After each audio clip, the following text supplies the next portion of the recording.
Alright, hello guys, how's it going? In today's video, we're going to be talking about an upcoming potentially major snowstorm that's going to be going on throughout the night tonight and into tomorrow. Now, before I get started with this video though, I would ask that you do subscribe if you do like weather-related content, and also make sure to share this video with your friends, family, and social media.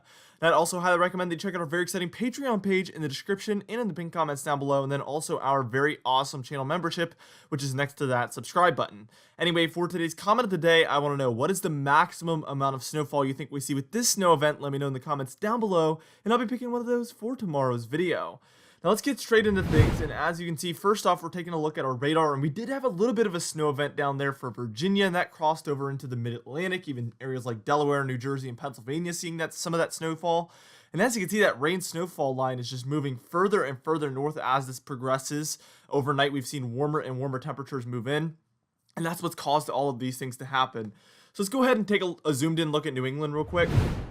And as you can see, we're taking a look at some pretty decent snowfall coming down for areas in northern Connecticut, areas in upstate New York, and then in through Massachusetts, Vermont, New Hampshire, and that's just going to continue to spread further northward. In a minute, when we take a look at that modeled guidance, we will show you guys what that model guidance has to say about the rest of this storm. Let's go ahead and transition over to the Great Lakes, where we have some snowfall going on as well. Now, as you can see for Michigan, both the Upper Peninsula and Lower Peninsula, we do have some steady snowfall coming down, and that's mostly coming to an end. By this point, it was very quick moving, but those white areas is where we did see some pretty steady snowfall, even some heavy snowfall probably within there. I'm expecting that you guys probably saw about an inch to maybe 3 inches in some of those heavier pockets there. Now, what we're going to do is we're going to move on, and we're going to take a look at that modeled guidance, look at the rest of this storm, and then take a look at that next potentially major upcoming snowstorm in just a moment.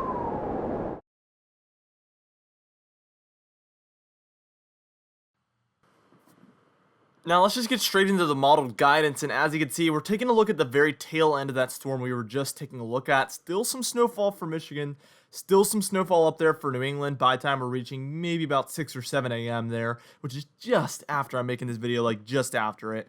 We do have some snowfall going on for the Rocky Mountains, and that is associated with the storm we're going to be talking about today. But let's watch the tail end of that one. This is by time we're reaching maybe about 11 a.m. today. So you can see by time we're reaching 11 a.m. You might be watching this video after that point.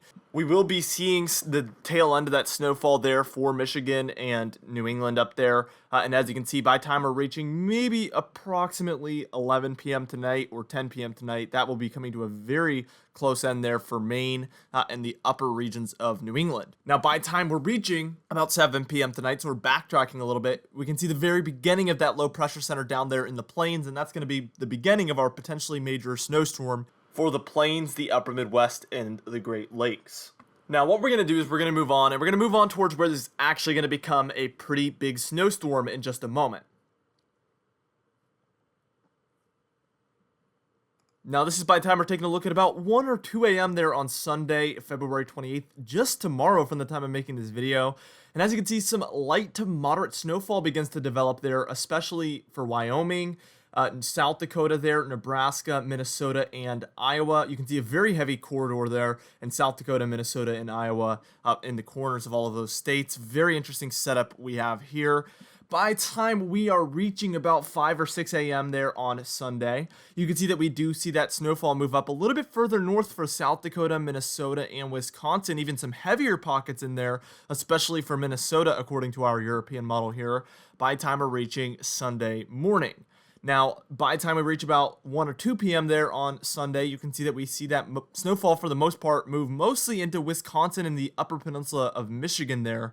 This is going to be a very northern-based snowstorm and a very quick mover. I would think this would be almost certainly a major snowstorm if it was moving slower. So it's the timing here.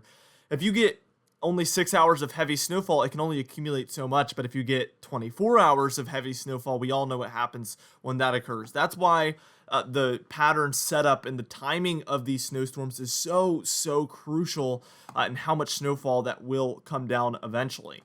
Now, by the time we're reaching, I would say approximately 11 p.m. there on Sunday, this one will be coming to an end there. We can see some snowfall still around for the Upper Peninsula of Michigan, maybe coming to an end by this point, and a lot of Canada does see some heavier snowfall from this one as it expands up there. That's a very common occurrence. We see that from time to time for sure. You can see some of those thunderstorms down there for the Ohio Valley and areas south of there as well that we've been talking about in previous videos as well. Anyway, what we're going to do here is we're going to move on, and we're going to take a look at what the GFS model has to say, and then what the Canadian model has to say in just a moment. And then afterwards, we're going to take a look at the total snowfall from these models as well. All right, now here we are taking a look at that GFS model, and we're starting out at about, well, 6 a.m. today, and as you can see, that low pressure center is going to begin to develop there for eastern Colorado. This will move over into Kansas and some states surrounding there, like Nebraska, Iowa, Missouri. We can see some broad low pressure there. We do see that moderate to heavy snowfall mostly developing for the same regions there, Wyoming in through South Dakota, portions of Nebraska, Iowa, and Minnesota. Again, that corner of those states there, Iowa, Minnesota, and then South Dakota and Nebraska is where the heaviest of that snowfall does develop. So very interesting to see the agreement there. By the time we're reaching approximately 11 p.m. or maybe 11 a.m. or 12 p.m. there on Sunday, February 28th, you can see that we do have that moderate to heavy snowfall going on, mostly for Minnesota and Wisconsin by this point. All right. Now, by the time we're reaching about 1 p.m. there on Sunday, we can see that this has moved mostly up into northern Wisconsin and the upper peninsula of Michigan with some very heavy snowfall. At the very tail end, it gets more and more snowy, heavier and heavier with that snowfall. And then by the time we're reaching about 7 p.m. tonight or 8 p.m.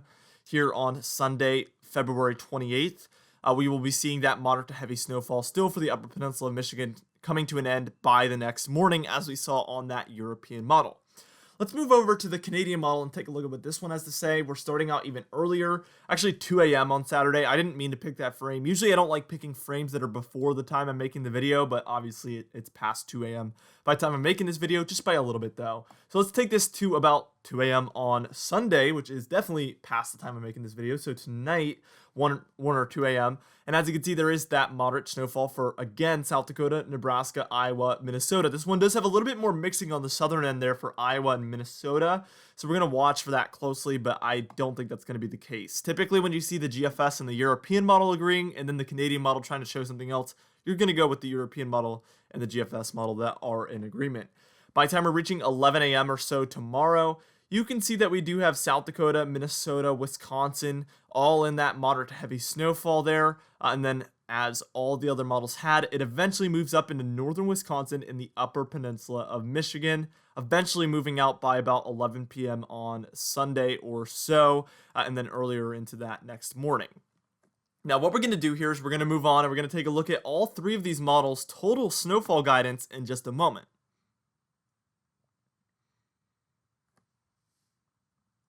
Now here we are taking a look at the European model's total snowfall, and if you're anywhere in the grays, you're expecting a dusting, if anything. Not a lot of snowfall there. But as we transition up into the blues, we're taking a look at about 2 to 6 inches of snow, which is a decent snowstorm there. But once we move up into the purples and even some pink shade showing up, that's where we're bordering on a bigger snowstorm. We're taking a look at about 6 to 10, even 10 inches plus being picked up in the pinks. 10 inches plus is usually my threshold for major snowstorms. This one is why, right on that fence of, 10 inches plus could fall. But as of right now, it's just on the fence for sure there for the upper peninsula of Michigan and northern Wisconsin especially, but also a bit of Minnesota there as well. Let's take a look at that GFS model, and as you can see, it has a little bit more of those purples, some of those more darker blues, so a little bit more widespread with the 3 to 6 inch amounts of snowfall. But the purples are a little bit more scattered in. We do see more areas seeing that. Now, last but not least, our Canadian model looks a lot like that European model, actually, with the 6 to 10 inch amounts around for Wisconsin, the upper peninsula of Michigan, and then a bit of Minnesota as well. But generally, all three of these models are kind of on the same page. The European model is a little bit further north than the other two, but really, it's very close. So therefore, as we're taking a look at my confidence tab, we're at about a 5 out of 6. The models agree it's happening so soon. I feel pretty confident that we're going to be generally taking a look at about 6 to 10 inches of snow with some isolated 10 inches plus being picked up in some regions there. So this is going to be a decent snowstorm for a lot of folks, I think. Anyway, for today's comment of the day, I asked you guys, do you think we will have an above average tornado season or a below average tornado season? And Zeta Derv said, definitely an above average season due to the presence of La Nina, among other factors. And I agree. I think we're going to be taking a look at an above average tornado season this year. Anyway, for today's patron highlight of the day, I want to thank you all for supporting the channel, but especially our platinum patrons: Sebastian Tao, John Bembenek, James Wade, Dovi Nagel, Alan Palemo, Adam S., Larry Lepan, Donna Carnes, Cameron Marshall, and Aidan Mattis, alongside our diamond patrons: Bill Robert, Alan Sherry, Marcus Connolly, Noah Harley, Michael Codalessa, Michael Buell, Catbite, Charles Stinnett, Kellen Manhart, It's Jay, Cindy Klein, Mark J, Luke Faligo, Gary's, and John Quilisi. If you would like to be a part of this Patreon end screen of the day, you can do so by joining our very exciting Patreon page in the description and in the pinned comments down below. Anyway, guys, thank you so much for watching this video. Again, be sure to share it with your friends, family, and social media. I will see you guys in the next video.